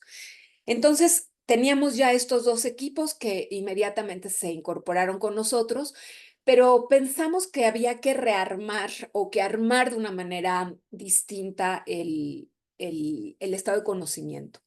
Especialmente porque este estado de conocimiento tiene la particularidad, y voy a decir el nombre despacio para que se aprenda bien, tiene que ver con desigualdad social e inclusión, que normalmente esto suele ir junto, pero por otro lado tiene todo el tema del trabajo y el empleo. Y es difícil a veces conjuntar estas perspectivas en un mismo tomo. De tal manera que pensamos que una buena estructura que le diera, digamos, como una cierta unidad al documento es hacer tres grandes apartados. El primer apartado tiene que ver con esto que le llamamos la desigualdad estructural y el derecho a la educación. Perdón, habríamos que decir que también toda la parte del derecho a la educación también era un equipo ya conjuntado que también levantó la mano muy rápidamente y que se integró al trabajo. Entonces, en esta primera parte, que nosotros le llamamos desigualdades estructurales, pues está el derecho a la educación, que tiene que ver con toda esta revisión más formal, normativa, sobre el derecho a educarse, y por otro lado, todas las desigualdades preexistentes, ¿no? Al ingreso a la escuela. Pues que tiene que ver de entrada con el origen social, pero también con el tema de familia, que el tema de familia en sí ya venía trabajándose en otros estados de conocimiento, pero nosotros le dimos un nuevo acomodo porque lo conjuntamos con el tema del origen social y con otro tipo de condiciones estructurales preexistentes al ingreso a la educación que al final de cuentas, pues preexisten y subsisten dentro del sistema. Después, en una segunda parte, nos dimos a la tarea de ver las desigualdades que ya están dentro del sistema educativo y todas las estrategias de inclusión y de atención a grupos vulnerables que se están desarrollando. Y en un tercer apartado, todo el tema de las consecuencias de la desigualdad educativa en el mundo del trabajo. De tal manera que así podíamos anclar el tema de trabajo y empleo, que en otros estados de conocimiento aparecía como un pegote, lo pudimos articular como en el después. Y ahí tuvimos una primera discusión. Sí es verdad que el tema del trabajo y el empleo no es lo único que ocurre como consecuencia del proceso educativo, pero dado que así es como lo teníamos que integrar, porque esto así está conjuntado este estado esta área, pues decidimos que esto que tenía que ver con las desigualdades de la desigualdad educativa la íbamos a ceñir o lo íbamos a ver estrictamente en esta parte de el trabajo, el empleo y desde luego la movilidad social. Entonces, esta fue la forma general en la que decidimos integrarle, dar forma al trabajo. Y ahí es donde empezamos a convocar. En la primera parte, bueno, pues está todo el equipo justamente encabezado por Mercedes Ruiz de la Ibero, ¿no? Que ella, junto con otros colegas, fue armando el equipo que trabajó el derecho a la educación. Yo trabajé junto con Vanessa Arbizu de la UAM Azcapotzalco también, este segundo capítulo que se llama Desigualdades entrelazadas, origen social, familias y educación, que es la primera parte del documento. Una segunda parte, como les decía, que tiene que ver ya con las desigualdades en el sistema. Ahí ya está todo el tema de educación rural escolarizada y todo el equipo encabezado por Diego Juárez, que ya venían trabajando en un estado de conocimiento antes de ¿no? Estrictamente centrado en educación rural. Está también un capítulo sobre procesos educativos para la población jornalera agrícola migrante. Un quinto capítulo que tiene que ver con la educación con personas jóvenes y adultas en México, que Ana María Méndez Puga, que ya venía también trabajando, insisto, en este trabajo, en este tema. La atención educativa a niñas, niños y jóvenes en contextos de migración interna y externa, bueno, encabezado por Isabel Izquierdo, que también habían como algunos trabajos ya previos incluidos en los estados anteriores, pero que cobró como mucho más cuerpo a partir de este. Y después tenemos otro que es un tema, digamos, emergente, que es el de la educación de niñas y niños y adolescentes institucionalizados en situación de calle y en el sistema de justicia penal. Después hablaremos ya con más detalle de algunos temas emergentes. Y está el tema de género, desigualdades educativas y estudios de género y epistemologías femeninas, que también Rosa María González ya había trabajado en otros estados anteriores y recuperamos este equipo para este estado de conocimiento. Y finalmente está todo el bloque de la inserción al mundo del trabajo, con un capítulo sobre movilidad social, el sueño mexicano, educación y movilidad social. Otro que tiene que ver con la formación en el trabajo y para el trabajo, que ya ese es otro que sí también ya viene teniendo historia previa en estados de conocimiento anteriores, el de escolaridad, trabajo e ingresos, y finalmente el de seguimiento de egresados e inserción y trayectoria laboral. Así quedó armado, digamos, a grandes rasgos el documento y se fueron incorporando equipos. Buscamos que los equipos tuvieran diversidad institucional, diversidad geográfica y también diversidad de experiencias. Hay colegas que, como ya les voy mencionando, pues ya han tenido no una, sino inclusive dos experiencias previas en estados de conocimiento, ya eran muy experimentados en esto, y habíamos otros que llegábamos por primera vez. Y me parece que finalmente se logró, pues sí, un equipo muy diverso, pero bastante integrado, responsable, y bueno, creo que logramos sacar adelante el trabajo con toda esta gama diversa y que, bueno, que también habríamos que decir, trabajamos bueno, no prácticamente, todo el tiempo en línea. Empezamos este trabajo en pandemia y prácticamente lo terminamos pues en la colita de la pandemia, de tal manera que, bueno, nunca nos vimos presencialmente, que esa es una de las características y rasgos de estos estados de conocimiento. Me parece que no somos los únicos, en general así se trabajó. Y esto, bueno, pues tuvo algunas ventajas, pero también desventajas, como ahora quizá Diego les va a contar eh, cuando les platique de cómo se fueron haciendo las búsquedas y demás, ¿no? Por mi parte, por lo pronto, eso es todo. Le dejo la palabra a Diego. Muchas gracias.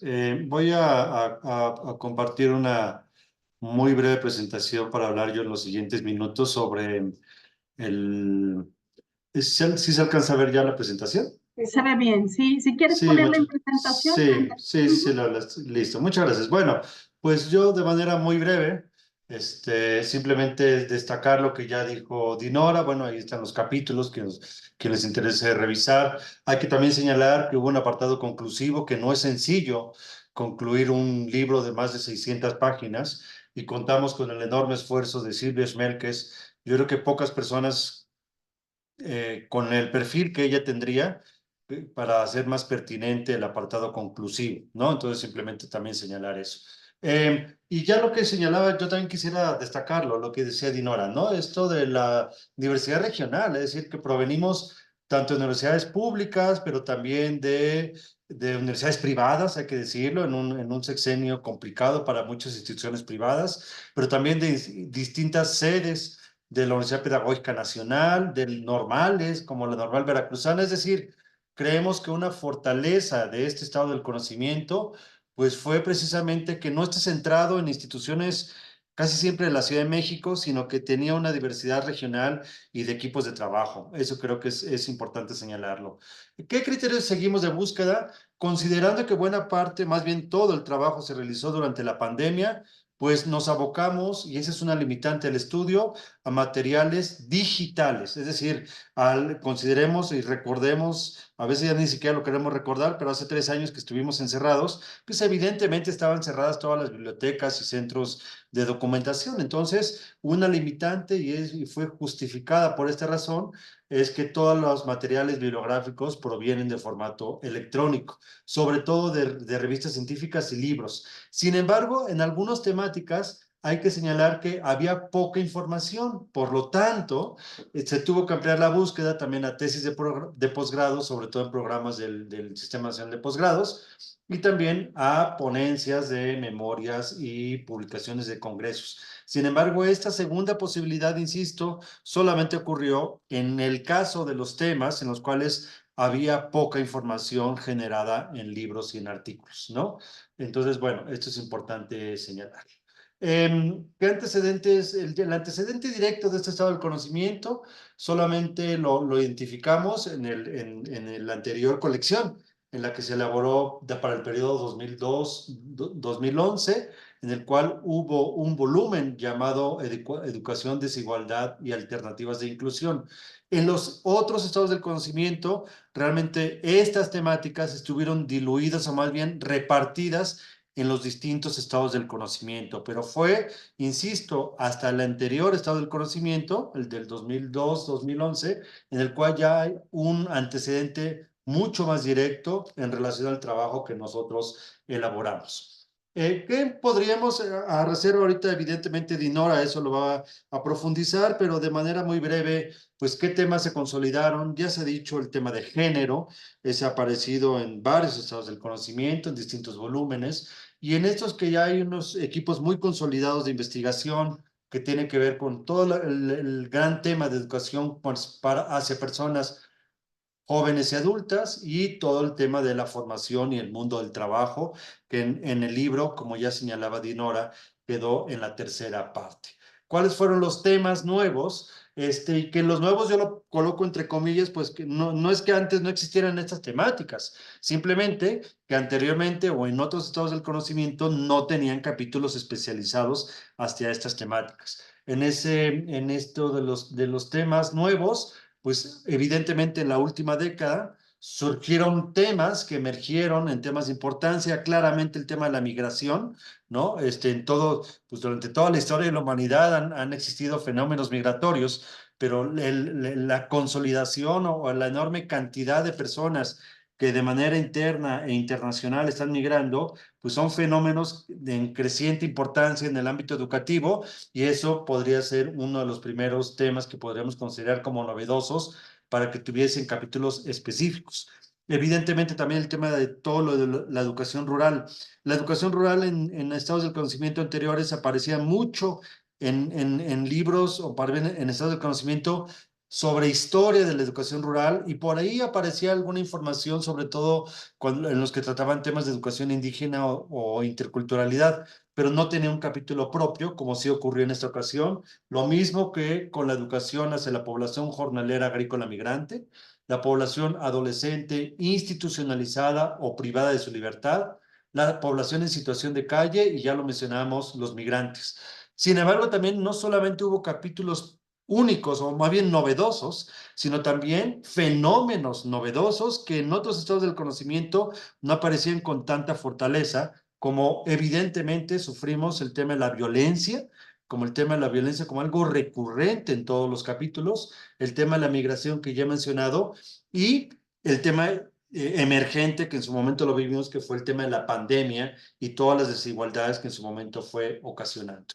Ya para cerrar, y yo simplemente retomando algunas palabras del capítulo conclusivo de Silvia Smerkes, simplemente como algunas perspectivas de estos capítulos podríamos señalar los siguientes.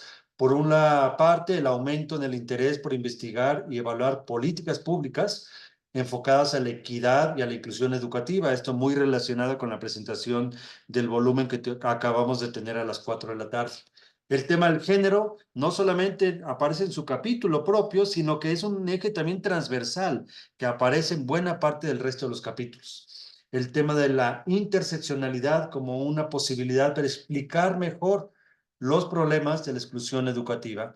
Y por último, el tema de la tecnología. Yo estoy seguro que en los siguientes estados del conocimiento esto va a ser fundamental. El tema de la tecnología, inteligencia artificial, en los cuales ha sido tan rápido su desarrollo, que no solamente derivado sobre el impulso, sobre algunos temas educativos, sino sobre todo las brechas que está generando y que va a seguir generando el tema de la tecnología en el ámbito educativo. Hasta aquí yo cerraría esta reflexión al respecto. Cedo nuevamente la palabra a Dinora. Muchas gracias. Muchas gracias, Diego. Sí, yo quisiera, siguiendo igual la misma línea, no sé si ahora puedo yo compartir mi pantalla. Voy a hacerlo. Creo Adelante. que lo ven. Bueno, este es, lo quise hacer así chiquito para que se pudiera ver como en sábana todo el contenido de manera conjunta, porque me parece interesante e importante también que ustedes, bueno, que estén presentes los autores, ¿no? Porque de repente los tenemos un poco desdibujados. Y creo que esto da la oportunidad de que ustedes puedan ver de manera comprensiva el contenido. Sí, lo decía bien Diego. Creo que el tema de la desigualdad es un tema que ha venido tomando fuerza. Lo vimos también ya, o lo censamos, porque en la pequeña introducción que desarrollamos, vio como el problema de la desigualdad y todos estos otros problemas asociados que tienen que ver con la equidad, con la inclusión, etcétera, están en crecimiento. En los estados de conocimiento no solamente lo registramos, sino también en los congresos de la década hemos visto cómo se han ido incrementando las participaciones o las contribuciones en los congresos sobre estas temáticas. Y esto creo que sí va dando muestra también de los efectos paralelos de las políticas, ¿no? Continuando un poco con lo que ya se habló en la sesión previa. ¿A qué me refiero? me refiero a todas las políticas de equidad, pero también de inclusión. Como que en un primer momento todas las políticas inclusivas estaban fundamentalmente destinadas desde una perspectiva de género y a la discapacidad, a la población con alguna condición de discapacidad, que por cierto, ese era un tema que debía haber estado originalmente en este capítulo, en la segunda parte, perdón, en la segunda parte de este documento con un capítulo particular, pero los colegas que desarrollaron este capítulo decidieron desarrollarlo en otro volumen. Por eso no está aquí, pero al final de cuentas, esos fueron, digamos, como los primeros ejes de política que se fueron atendiendo en materia de inclusión, pero esto ha ido creciendo de manera muy rápida a lo largo de la década. Después hemos ido abriendo y visibilizando con mucho mayor nitidez a otros grupos que no estaban contenidos, digamos, visible y tangiblemente en las políticas de inclusión. Y creo que estos capítulos lo que dan cuenta justamente, sobre todo los de la segunda parte, lo que están dando cuenta es precisamente de cómo se va abriendo la mirada a otros grupos que no, pues como dice Diego, no tenían o no habían tenido cabida aquí. Y me parece que esto ciertamente va a ir creciendo. Y es importante que nosotros hablemos de la desigualdad en plural, porque antes, y de hecho, fíjense ustedes cómo también esto ha cambiado. El área de conocimiento se llama Educación, Desigualdad Social e Inclusión. Y ahora nosotros, en varios capítulos, hablamos todo el tiempo de desigualdades. Ahora creo que esa es una novedad inclusive, digamos que está desde el ámbito teórico, ya no es posible hablar de la desigualdad, sino de las desigualdades en la medida en que se ha abierto el análisis y la mirada a esta problemática. Creo que nos permite ver con mucho mayor nitidez cuáles son estas múltiples desigualdades de las que puede participar un grupo, un individuo o un colectivo, digamos, y que estas desigualdades no solamente se viven de manera aislada, sino que se acumulan. Y bueno, pues el tema en términos metodológicos de las interseccionalidades justamente lo que permiten ver es eso, ¿no? Es cómo estas desigualdades interactúan entre sí, se acumulan y bueno, operan de manera bastante dura para el caso específico de algunas poblaciones o de algunos grupos. Ahí Diego hacía referencia también al tema de la violencia que nosotros tocamos, pues evidentemente muy tangencialmente, porque no es el centro de este capítulo, pero muchas de estas desigualdades también se manifiestan claramente, pues de manera violenta, ¿no? Se habla de la violencia simbólica, que esa creo que también que está presente, desde luego, pero también hay otros tipos de violencia de los cuales este capítulo no se hace cargo, insisto, solamente los toca tangencialmente. Finalmente, creo que también valdría la pena hablar de las redes y los grupos que se han desarrollado. Muchos de estos capítulos, como yo les decía, son producto de equipos de trabajo que llevan mucho tiempo trabajando.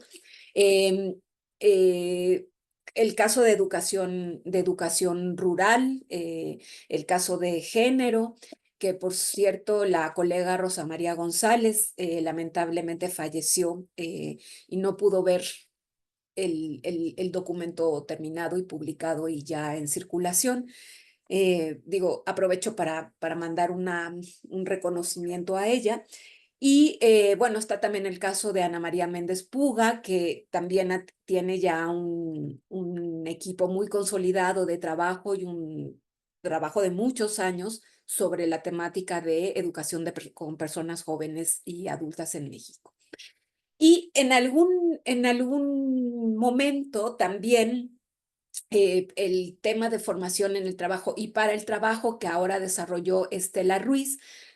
Durante mucho tiempo también, bueno, Enrique Pieck, que entiendo que ya está jubilado de la Ibero, pero bueno, pues también tuvo a su cargo el desarrollo de esta temática en estados de conocimiento previos, de tal manera que, como yo les decía, hay toda una combinatoria de colectivos emergentes y también colegas más jóvenes que se han incorporado a estos colectivos y otros que van surgiendo, pero no solamente en la hechura de los capítulos, sino dentro de los capítulos nos dimos a la tarea o quisimos destacar algunas redes o equipos ya consolidados que se han ido desarrollando a lo largo de la década con trabajos bastante sólidos, con contribuciones bastante robustas al tema. Voy a mencionar solamente el caso del Centro Espinosa Iglesias, por ejemplo, que ha hecho una contribución bastante relevante en el tema de la desigualdad y de la movilidad social, por nombrar solamente alguno, pero desde luego que no es el único. Hay muchos colectivos que están trabajando y creo que sí es interesante conocerlos, ¿no? Conocerlos a través de sus contribuciones. Y bueno, pues creo que voy a terminar con prácticamente lo mismo que decía Diego, el tema de la tecnología. Y por hablar de tecnología, creo que el tema de la tecnología, dicho así, nos viene acompañando ya desde hace varios años, varias décadas inclusive, pero quisiera poner el énfasis en el tema COVID y todo lo que COVID implicó para la educación, que tiene que ver justamente con lo que estamos haciendo, posibilidad de comunicarnos de manera remota, ya más de una manera mucho más sostenida, no eventual, no esporádica, y no solamente ciertas personas que lo hacían antes. Creo que COVID abrió justamente esta posibilidad.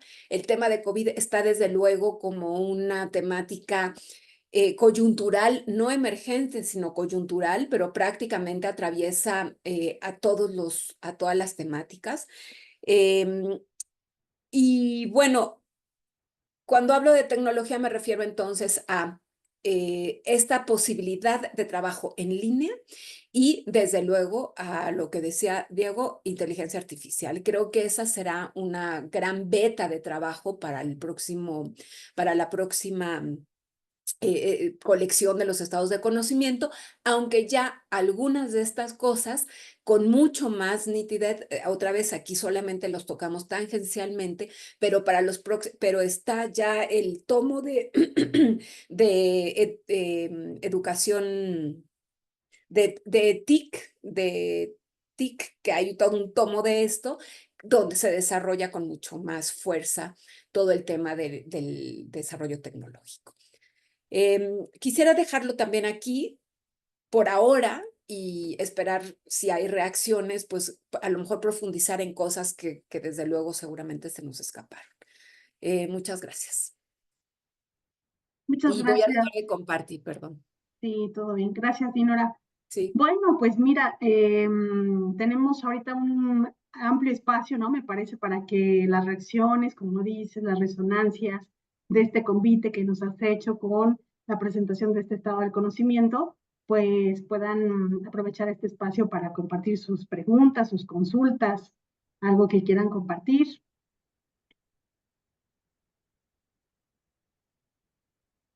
Si quieren, ajá, Itzel, si quieren abrir su micro, ajá. Gracias, Lore. Hola, Dinora, buenas tardes. ¿Me Hola. escucha? Porque ya me quité los audífonos. No, se oye bien, sí. Gracias. Nos habíamos percatado algunas estudiantes, colegas con quienes compartimos el seminario de metodología, ¿no? En metodología 1, incluida Lore también, que en el tomo previo de coordinado por Berta, había un papel muy importante para el aprendizaje en organizaciones sociales y civiles, que Sí. aquí ya pareciera que no está, o a qué tomo se fue, o dónde quedó esa dimensión, ¿no? Digamos, de lo no formal, de lo informal. Este, porque, bueno, sobre todo porque en ese tomo tuvo mucha presencia, abarca bastantes páginas y, pues como que revisa varias sistematizaciones, ¿no? Entonces, eso fue como una ausencia significativa, ¿no? Gracias, Dinora. Gracias.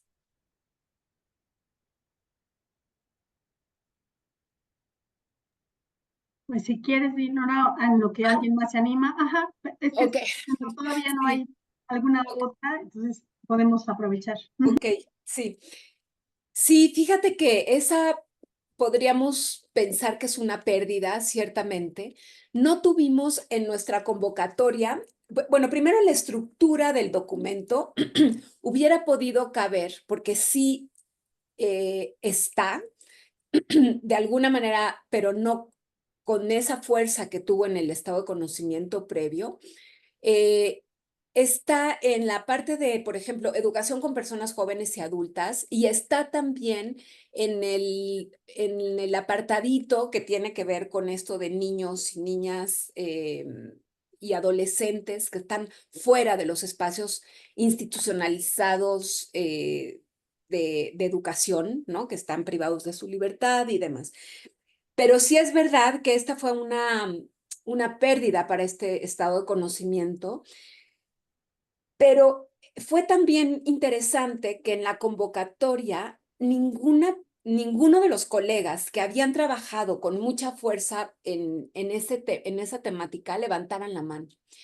Y ahí es donde pues uno también empieza a darse cuenta pues por dónde van pues los intereses actuales, ¿no? De algunos colegas. Ahora, mucho de esto, sí, como tú dices, los estados de conocimiento han crecido tanto y también algunos colegas cambian de un área de conocimiento a otra y como que se llevan esos temas a otros estados de conocimiento.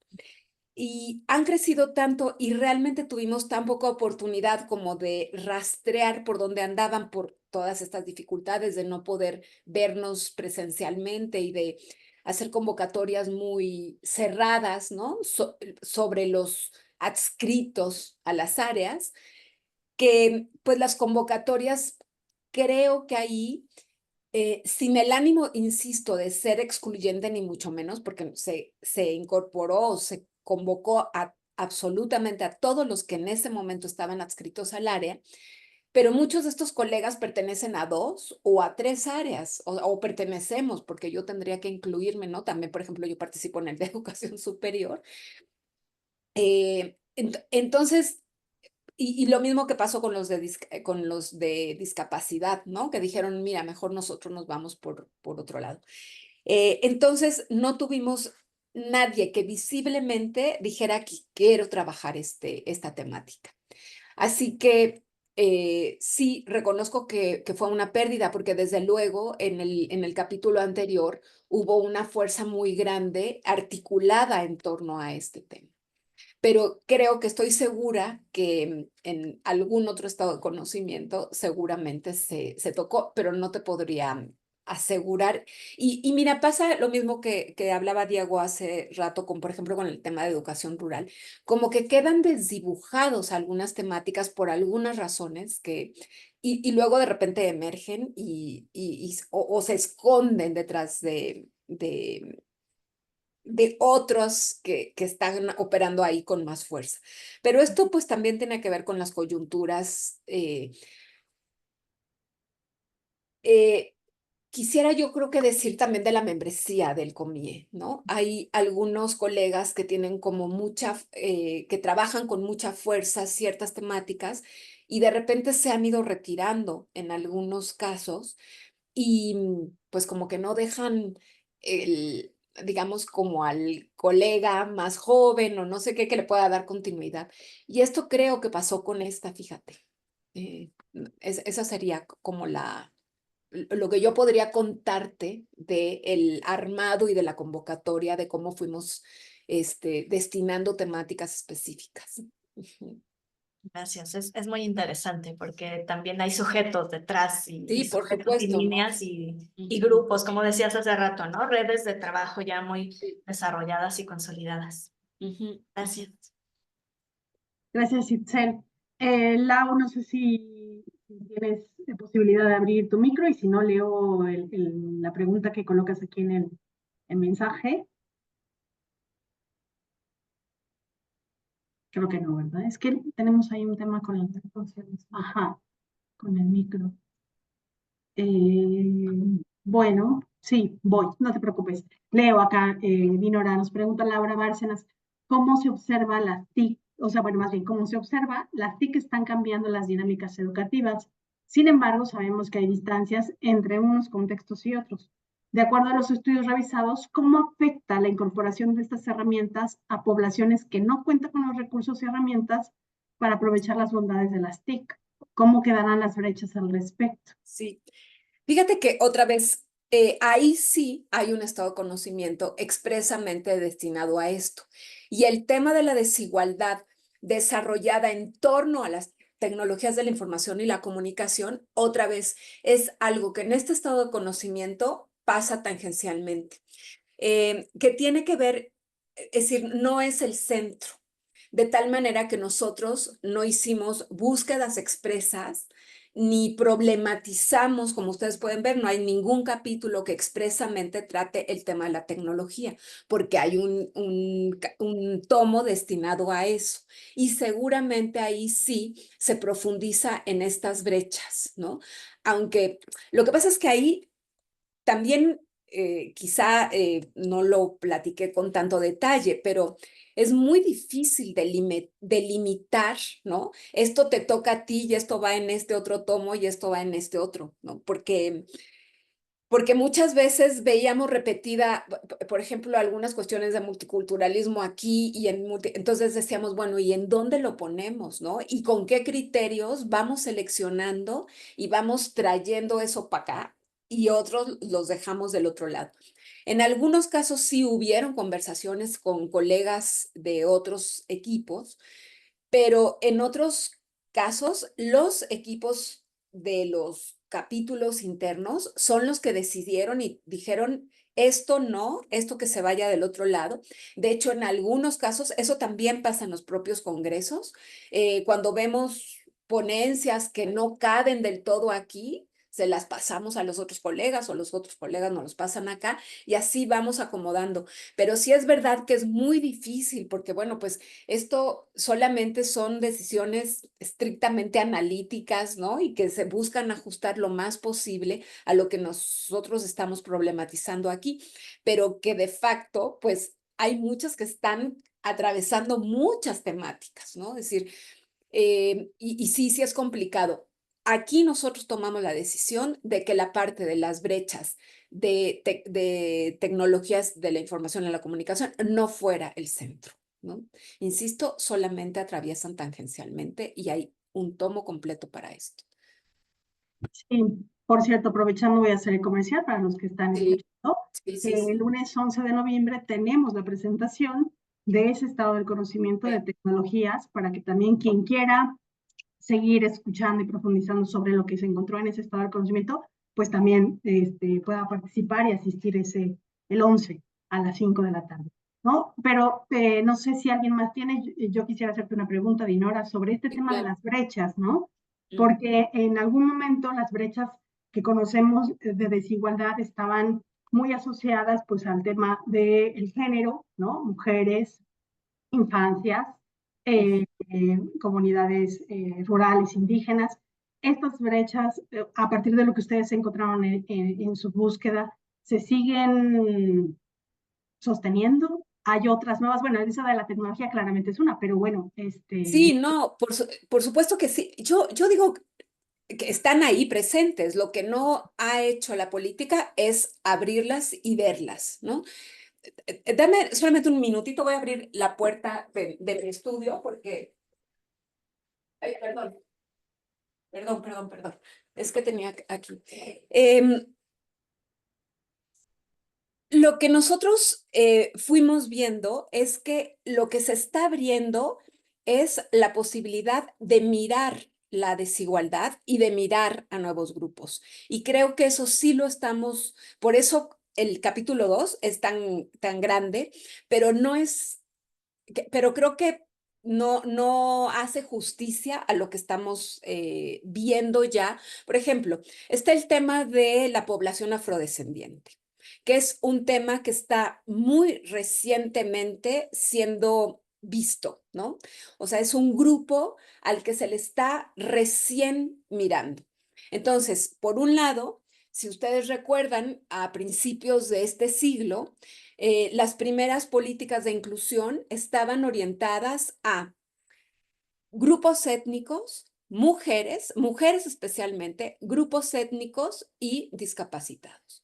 En la medida en que hemos ido avanzando, nosotros ahora hemos visto todo el tema de la segregación urbana y espacial también presente ya en las políticas, ¿no? Es decir, todo el proceso de regionalización, sobre todo ciertos niveles educativos, de tanto a la media superior como a la superior, tiene que ver justamente con atender la segregación espacial, ¿no? Y regional en términos de brechas regionales.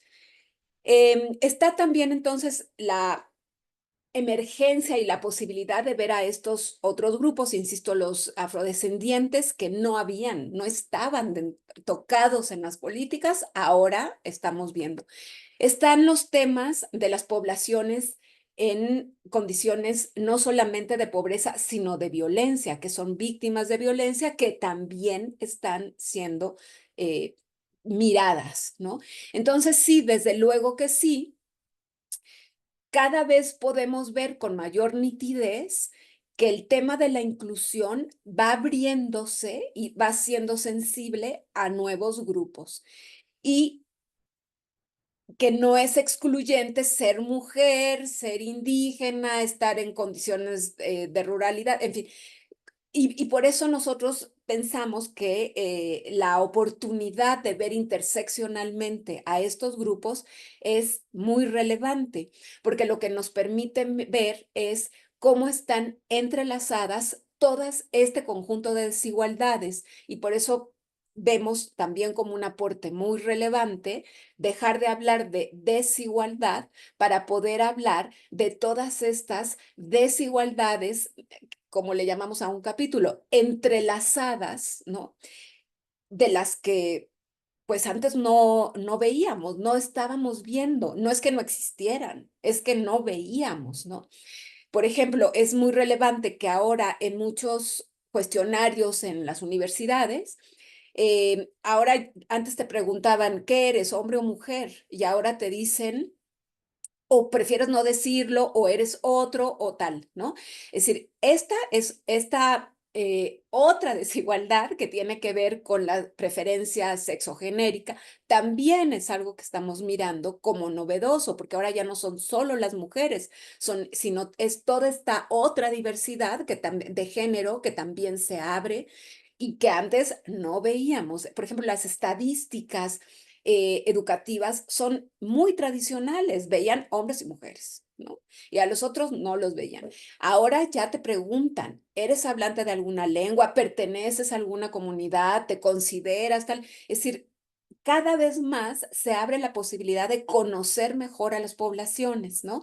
¿Tienes alguna discapacidad? ¿De qué tipo? ¿Desde hace cuánto? ¿Qué cosas sí puedes hacer? ¿Qué cosas no puedes hacer? Entonces, ustedes se dan cuenta, sí, a lo largo de la década ha ido cambiando la forma de aprehender a los grupos y a las subpoblaciones escolares, ¿no? En distintos niveles, para poder mirarlos con mayor nitidez, porque antes todo estaba achatado por la estadística, ¿no? O por la forma de hacer las estadísticas educativas, que no nos permitían ver a todos estos subgrupos. Y creo que esto sí ha impactado esta posibilidad de mirar con mucho mayor detalle. y por lo tanto de ir entrelazando desigualdades, cosa que no lo podíamos hacer hace 10, hace 20, muchos más años, ¿no? Y creo que eso es algo que va a ir afinándose cada vez más en el futuro. Sí, de acuerdo. Pues no sé si nuestros asistentes quieran hacer alguna pregunta, dejarla aquí en el chat, porque parece que no todos podemos abrir el micrófono, pero bueno, si no, estamos a súper buena hora, así que tenemos tiempo todavía para hacer una preguntita más, si alguien se anima.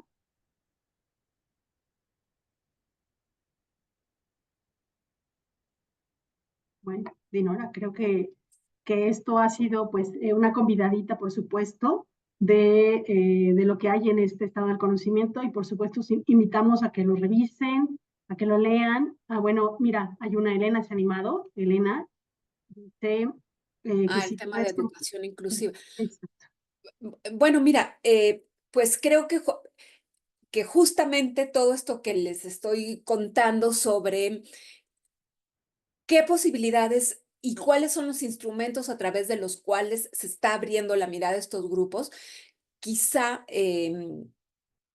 valdría la pena sí revisar con detalle el capítulo para ver por dónde se van, si lo puedes rastrear por niveles educativos. Sí, sí se puede rastrear por niveles educativos, sí, desde luego que sí. Y como yo te decía, esto está muy atravesado por la lógica de política.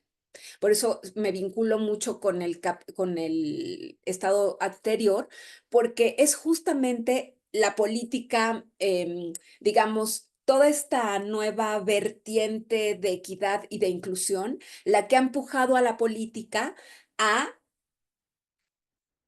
que la forma en cómo se construyen las estadísticas, que la forma en cómo construyen las miradas sobre las comunidades educativas se abra.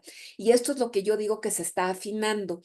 Y esto está sí claramente impulsado desde la lógica de la política educativa, ¿no? Creo que desde ahí sí se está importando mucho. Podríamos contactar a los coordinadores de ese apartado. Sí, las coordinadoras del apartado de educación de desigualdades entrelazadas e inclusión somos justamente Vanessa Arbizu y yo, y sí, claro que sí podríamos contactarnos y pues a reserva de ver como todo el contenido de los trabajos que rastreamos por ahí. Hay algo de lo que no he hablado y que también es muy importante, que tiene que ver con todo el vínculo que hay entre el mundo del trabajo y el mundo de la educación. Y eso se lleva pues prácticamente a la mitad del estado de conocimiento. Entonces quizá a lo mejor se habló poco de eso, pero es muy interesante también, ¿no?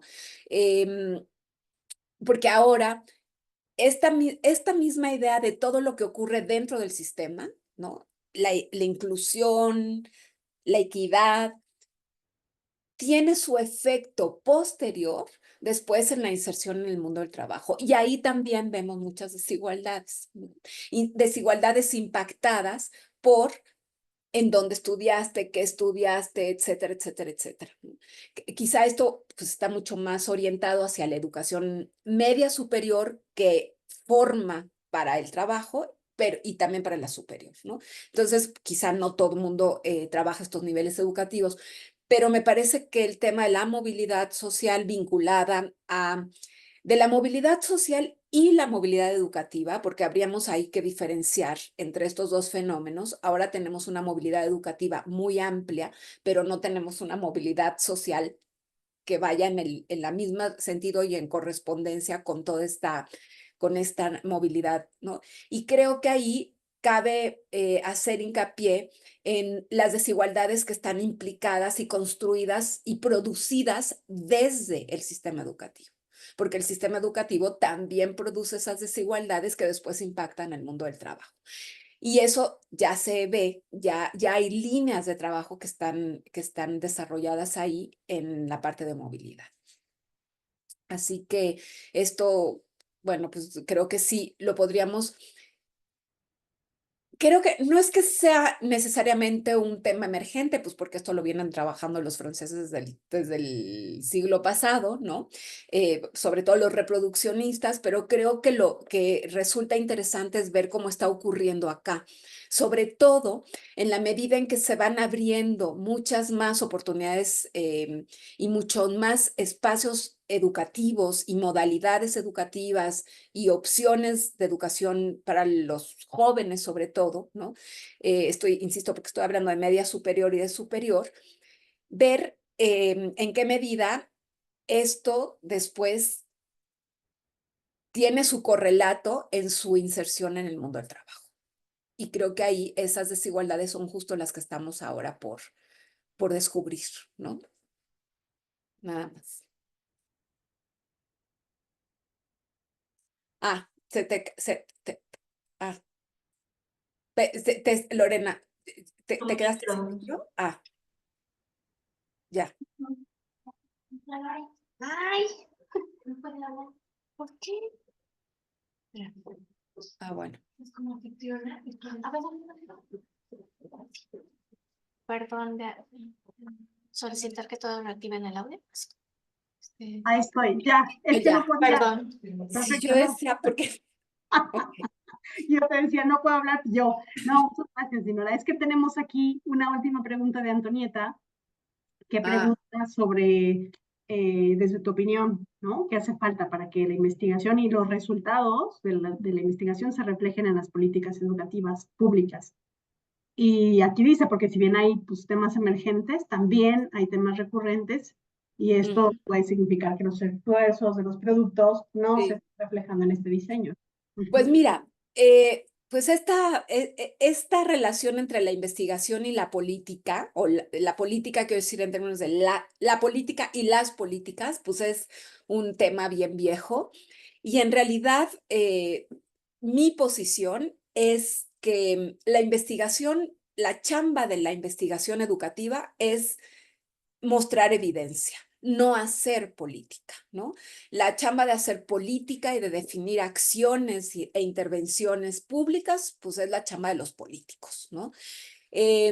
Entonces, es difícil decir qué hace falta para que la investigación y sus resultados impacten la política, pues yo creo que sensibilidad de los políticos, de escuchar, ¿no? Y de hacernos, de escuchar a los que hacemos y producimos evidencia y poder tener sensibilidad para generar con esto intervenciones. Algunas veces parece que caminamos por carriles paralelos, pero que nunca nos juntamos, ¿no? Y eso pues creo que no, bueno, pues insisto, no es responsabilidad de los que generamos evidencia, sino de los que la hacen. Ahora, hay quienes piensan que se puede hacer intervenciones o diseñar políticas sin el conocimiento especializado. Esa es una posición que es respetable, que yo no comparto, pero que en algunos casos también se ha hecho así, ¿no? Entonces, bueno, pues aquí creo que eso, insisto, está en otra cancha.